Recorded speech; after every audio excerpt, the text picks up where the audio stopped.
කකුල් හතරේ රහස් පරීක්ෂණය.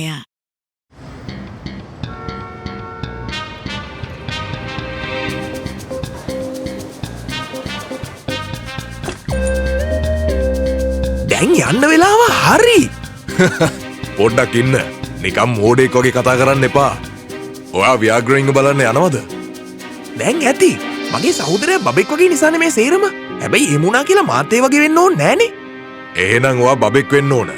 අඩුම ගානේ පොඩි කොල්ලෙක් වගේවත්. ඉතින් දැන් යන්න විනෝද වෙන්න. බයි. එස්. මොකද? ඔයාගේ සහෝදරයා එක්ක ඔය රස කැවිලි බෙදාගෙන කන්න ඕන. හරිද? බඩජාරියෙක් වගේ ඔක්කොම කාලා දානවා හැම නෙවෙයි.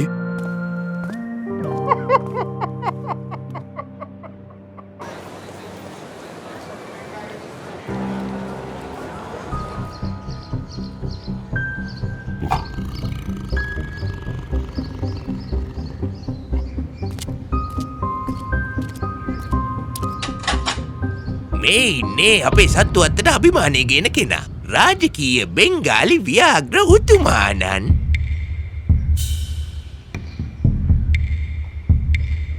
නෑ ෆොටෝ ගන්න එක සම්පූර්ණයෙන්ම තහනම්. ඇයි තානං? ඒකෙන් මේ ව්‍යාග්‍රයින්ට කරදරයි. අයියෝ ඒක දන්නේ නැද්ද? හැබැයිට කැලේ ඉන්නකොට මේ ව්‍යාග්‍රයෝ නිතරම වෙඩි කනවා. ඉතින් මේ කැමරා ෂට් එකේ සද්ද කරදරයක් වෙන්නේ කොහොමද? මොන විකාරියක්ද?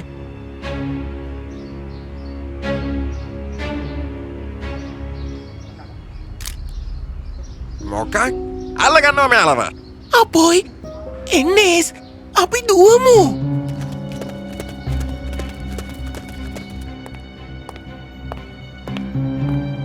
ඒස් ඉතින් කියන්නකෝ. වව්! ඔයාලා ඇත්තටම ව්‍යාග්‍රය බලන්න යන්න ආසයි වගේ නේද? මගේ සුබ පැතුම්. අන්තිමට දැන් ළමයෙක් වගේ හිතනවා. මාක් ඔයා ආයමත් සැරයක් සත්තු අත්තට යන්න ඕන. හැබැයි පොලිස් නිලධාරියෙක් වගේ නෙවෙයි. මොනවා? ඇයි ඒ? කරුණා කරලා මට කියන්න ඇයි ඔයා යන්නේ නැත්තේ කියලා. මොකද අර මුරකාරයා මාව දැක්කොත් එයා මට කෑ ගහන නිසා. වස ලැජ්ජාවනේ. මොකද්ද ඔයා එතනදි කෙරුවේ කියන්න? මම නෙවෙයි. අර මගේ මෝඩ සහෝදරයා.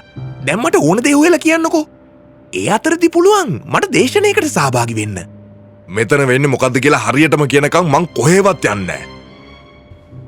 පේනවද මේ ව්‍යාග්‍රයාගේ පින්තූර ගත්තේ මගේ සහෝදරයා ගිය අවුරුද්දේ මේ ඉන්න කාලෙදී. ඒ වගේම එයා මේ සැරෙත් පින්තූර ගත්තා. දවස් දෙකකට කලින්. හොඳයි. බලන්න මේ ඉන්නේ කලින් හිටිය ව්‍යාග්‍රයා නෙවෙයි.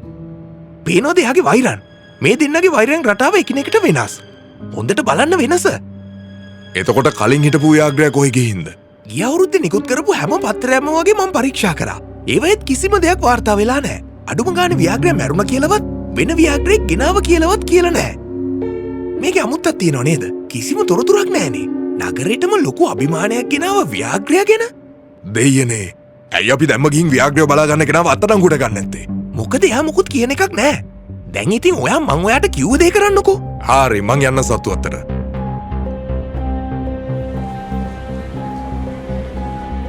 නෝනාවරුණි මහත්වරුණි පිළිගන්න අපේ සොබාදහමේ මිනිසා සර් රෙන්ඩල් රිවර්ස්.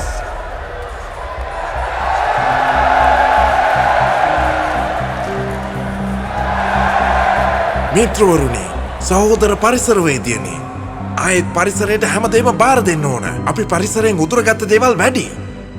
ඔව් ඒ වගේම අපි හැමෝම දැනුවත් වෙලා ඉන්නේ දඩයක් කාරයන්ට සතුන්ට කරදර කරන්න වැඩි ඉඩ කඩක් නැහැ කියලා. පහුගිය අවුරුදු දෙක ඇතුළත අපේ සත්තු අත්ත නිසා සත්තු දහස් ගානකගේ ජීවිත බේරුණා. ඒ වුණාට අපිට ලොකු ඉඩකඩක් ඕන කරනවා.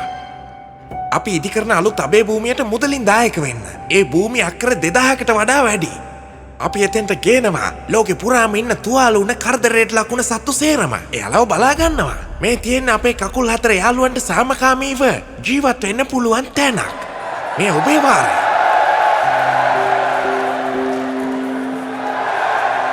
ඔබ ලබා දෙන හැම ඩොලරයක්ම යෙදවෙන්නේ සතුන්ගේ ආරක්ෂාව වෙනුවෙන්.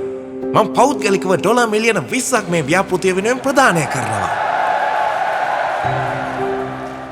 මේ වෙලාවෙම මේ උදාර කර්තව්‍ය වෙනුවෙන් ඩොලර් මිලියන 5ක චෙක් පතක් අපිට ලැබෙනවා. ස්තුතියි මස්ල්ස් මහත්මයා.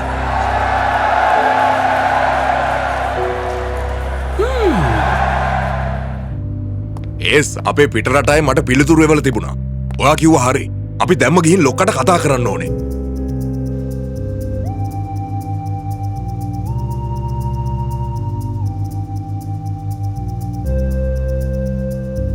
ඔයාලට මේක විශ්වාසද? ඔව්. අපි මේ සතුන්ව ආරක්ෂිතව ගේන්න ඕන. එහෙම වුණොත් විතරයි සත්ව ජාවාරම්කාරීන්ව අල්ලගන්න පුළුවන් වෙන්නේ.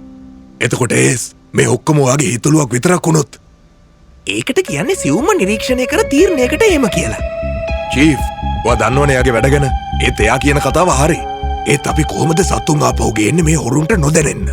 අපි හොයාගන්න ඕන හොරු කාර්ය බහුල වෙලාවක්. ඉන්නකෝ බලලා කියන්නම්.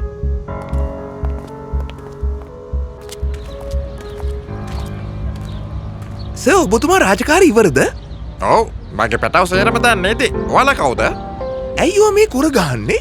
මං කාලෙකට කලින් සත්ව ආරක්ෂණ බලකායේ වැඩ කළා. රාජකාරී තිබුණ ඉන්දියාවේ. දඩයක්කාරයෝ ගැහැණු සතෙක්ව අල්ලගෙන හිටියා. මට තේරුණා ඒවල ක්‍රියාත්මක නොවුණා නම් එයාලා එයාව මස් කරනවා කියලා. ඉතින් මට පුළුවන් උපරිමය කළා. මං උඩ ඉඳලා දැලට පැන්නා. ව්‍යාග්‍ර දේනුව කලබල වුණා. මං හදන්නේ ඌව බේරගන්න කියලා ඌ දැනගෙන හිටියේ නෑ. ඉතින් කලබලයට ඌ මගේ කකුල හපා කෑවා. දඩයක්කාරයන්ට උණු දෙය හිතා ගන්න බැරි වුණා. ඒ නිසා අපේ බලකායයට එයාලව අල්ලගන්න පුළුවන් වුණා. ඔයා ව්‍යාග්‍රයන්ට හරිම ආදරේ නේද? මගේ ජීවිතයටත් වඩා. ඔයා කවුද කියන්න? පොඩ්ඩක් ඉන්න. ඔයා නේද අර එපා කියද්දි සත්තු අත්තේ ෆොටෝ ගත්ත ළමයා. නෑ, ඒ මගේ සහෝදරයා.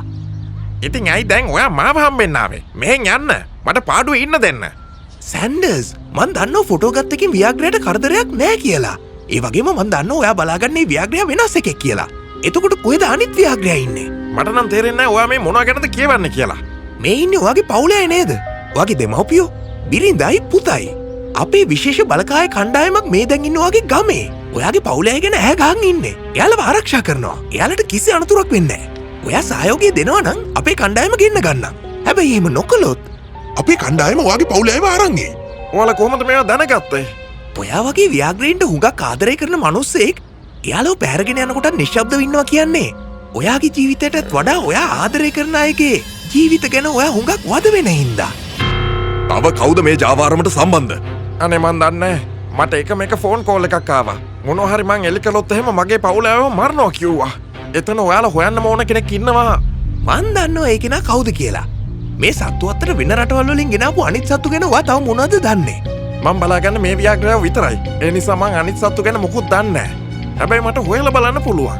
ඔයා බලාගන්න ව්‍යාග්‍රයට කරදරයක් වෙනවා කියලා දැනුනම ඔයාට ඇති වුණ බය මතකයි නේද? ඒ හැඟීමෙන්ම ගිහින් බලන්න අනිත් සත්තුන්ව බලාගන්න අයත් ඉන්නේ සතුටින්ද නැත්නම් වර්ධකාරී හැඟීමෙන්ද කියලා. එයාලට තුවාට වගේ තර්ජනය කරලා හරි අල්ලස් දීලා හරි තියෙන්න පුළුවන්. එතනින් එහාට අපි බලාගන්න.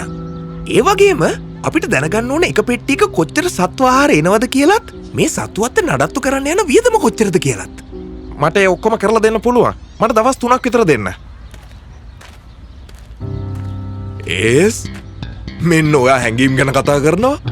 මන් දැනගෙන හිටියා හිත ඇතුලෙන් ඔයා තාම සංවේදී ඇති කියලා. ඒත් හැඟීම් වලට පහළ වෙන්න හොඳ නැහැ. මං විශ්වාස කරන්නේ සල්ලි. ඊළඟ ෂිප්මන්ට් එක යනකොට මේ ගැටලුව ලියාගන්නේ කොහොමද කියලා මන් දන්නවා. ඒ කොහොමද?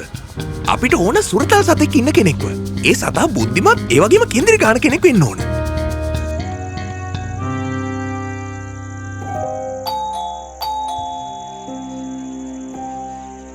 මේ රෑබෝ වෙලා තියෙන වෙලාවේ මොකද? අනේ මගේ කුක්කා, මන් දන්නේ එයාට මොකක් වෙලාද කියලා. බලන්නකෝ යාව වෙවුලන හැටි.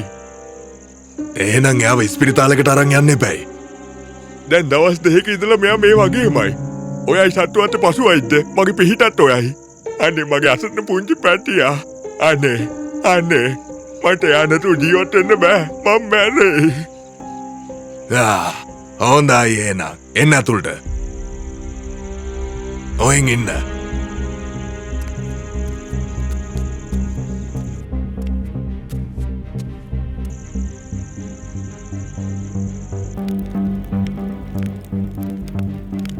දැන් මෙතනට පැමිණෙන්නේ රෙන්ඩල් රිවර්ස් මහතායි. ඔහු දැන් මේ ලොව වටා සංචාරය ඇරඹීමට සූදානම් වෙන්නේ විශාලම කලාත්මකම සත්ව අභය භූමිය ඇරඹීමේ අරමුදල පිහිටුවීමට. රිවර්ස් මහත්මයා, කොපමණ මුදලක්ද?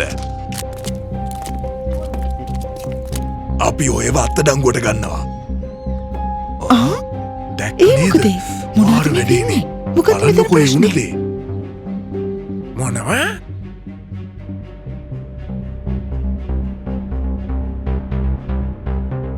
මසල්ස් මහත්මයා ඔබතුමා විදේශීය සතුන් ජාවාරමක් කරගෙන ගිහින් තියෙන බවට ඔප්පු වෙලා තියෙනවා. මොන විකාරයක්ද මේ? අපි අතටම අල්ලගත්ත ඔරන් ඔටන්ලා අරගෙන අද උදේ පාන්දර 3ට පිටත් වුණා වගේ ෂිප්මන්ට් එක. මොකක්? ඒ කොහොමද? ඒස් පැහැදිලි කරන්න. අපි ගත්ත ෆොටෝස් වලින් කොටින්ගේ වෙනසක් තියෙනවා කියලා තේරුණා. ඒ ඔස්සේ අපි පොඩ්ඩක් හොයලා බැලුවා. මං සත්තු අත්ත බලා ගන්නයි මුණ ගැහුණා.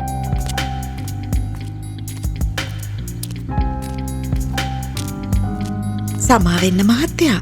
මෙතනට ඇතුල් වෙන්න තහනම් කරලයි තියෙන්නේ. අනේ මට සමා වෙන්න. මං සත්තුන්ට ගොඩාක් ආදරේ නිසා. ඒ වගේම මම මේ සත්තුන්ව බලා ගන්න අයට ගොඩක් ගරු කරනවා එයාලගේ වටිනා කාලය කැප කරන එකට. ඉතින් මං ආවේ හායි කියලා යන්න. හොඳයි. ඔබතුමාටත් ගොඩක් ස්තුතියි. එන්න ඇවිත් කෝපි එකක් බොන්න. මට නම් පුදුමයි අර ව්‍යාග්‍රව බලා ගන්න කෙනා ගැන. කොහොමද අර වගේ මිනි කන මුර්ගෙක් ළඟට වෙලා ඉන්නේ? ඕ එයා ව්‍යාග්‍ර දේනුවට ආදරය කරන්නේ ළමයෙක්ට වගේ. ඒ මනුස්සයා එයාගේ කකුල ආබාධ කරගත්තෙත් ව්‍යාග්‍රේ බේරගන්න ගිහින්. ඒත් එයා තාමත් ඒ වෙනුවෙන් කැප වෙනවා. මොනවා? ඒ තරම් කැපකිරීමක්? එහෙනම් අනිත් අයගේ සත්තු ගැන ඔයාලා දන්නවා? නෑ, මේ සත්තුවත්තේ එක සතෙක් ගැන දන්නේ ඒ සතාව බලාගන්න කෙනා විතරයි. ඒකෙන් ඒ දෙන්න අතර බැඳීමක් ඇති වෙනවා.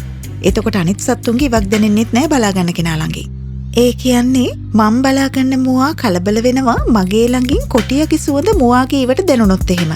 ඒ නිසා මං කවදාවත් කොටියගේ කූඩුව ළඟට යන්නේ නැහැ. සත්තු අත්තේ රස්සාවක් ගන්නවා නම් කොහොමද ගන්නෙ? අපි හැමෝවම වගේ රස්සාවලට ගත්තේ නම් රෙන්ඩල් රිවර්ස් මහත්තයා තමයි. සැන්ඩර්ස්ගේ වාර්තාවලින් අපි දැනගත් අනිත් සත්තු බලා ගන්නයි කියන්නේ ඇත්ත කියලා.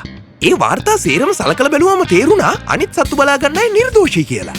අපිට තේරුණා මේ සත්තු අත්තේ වැඩ වෙන්නේ මහා මොලකරුවෙක් යටතේ කියලා. පශු වෛද්‍ය.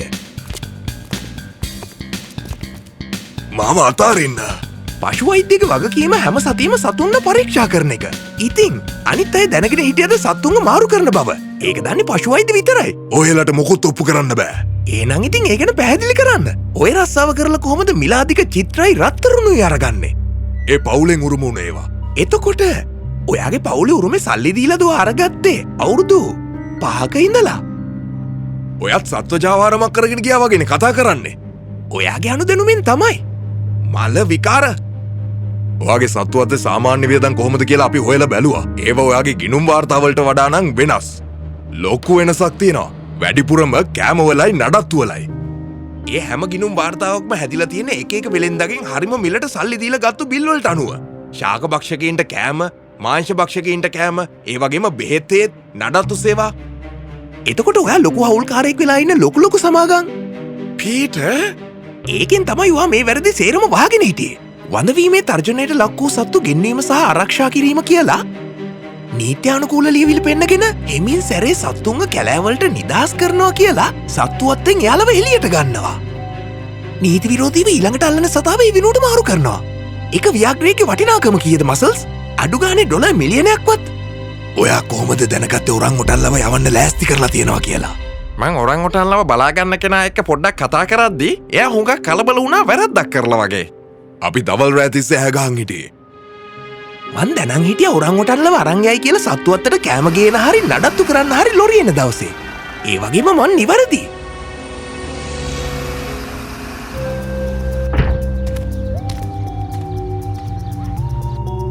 මටත් නොදැනීම මේ තරම් ලොකුවට සත්ව ජාවාරම කරගෙන ගිහින්.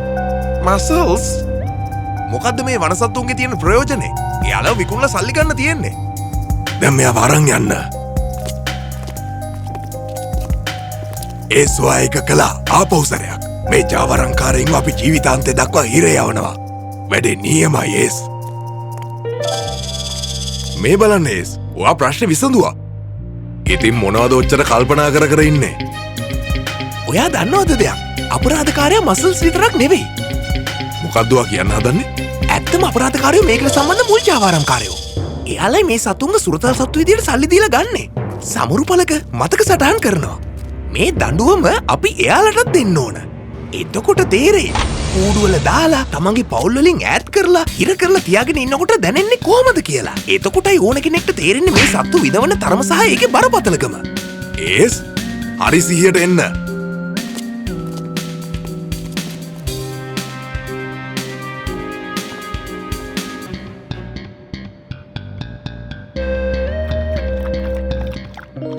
මං හිතන්නේ අපි පොඩ්ඩකට හරි එහෙම කරොත් හොඳයි.